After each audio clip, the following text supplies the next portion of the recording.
یہ آپ کی زندگی کی، میری زندگی کی بہت بڑی اسائنمنٹ ہے کہ اگر ابھی تک کچھ ایریاز ایسے ہیں اس میں آپ سمجھتے ہیں کہ اس کو بدلنا چاہیے، اگر میرا اختیار ہو تو میں اس کو بدلوں گا، ان کو ایک ایک کر کے گننا شروع کریں، پوائنٹ آؤٹ کریں، اور اس میں چھپی ہوئی خیر کو، اس میں چھپی ہوئی بلیسنگ کو، کرم کو دیکھنا شروع کریں۔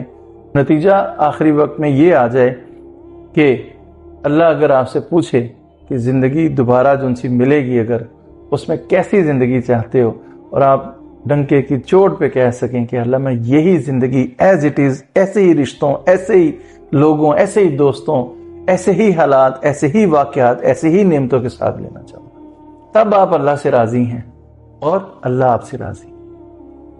یہ کون سا مقام ہے جو میں نے آیتیں پڑھی؟ نفس مطمئنہ۔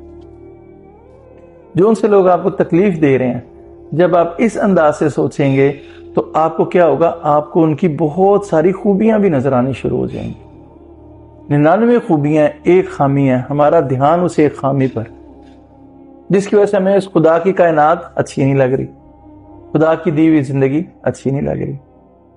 جب آپ اس رخ سے دیکھنا شروع کریں گے تو آپ حیران رہ جائیں گے کہ جو میری زندگی کی، جس کو میں سب سے بڑی آزمائش سمجھتا تھا، وہ میری زندگی کا سب سے بڑا کرم تھا۔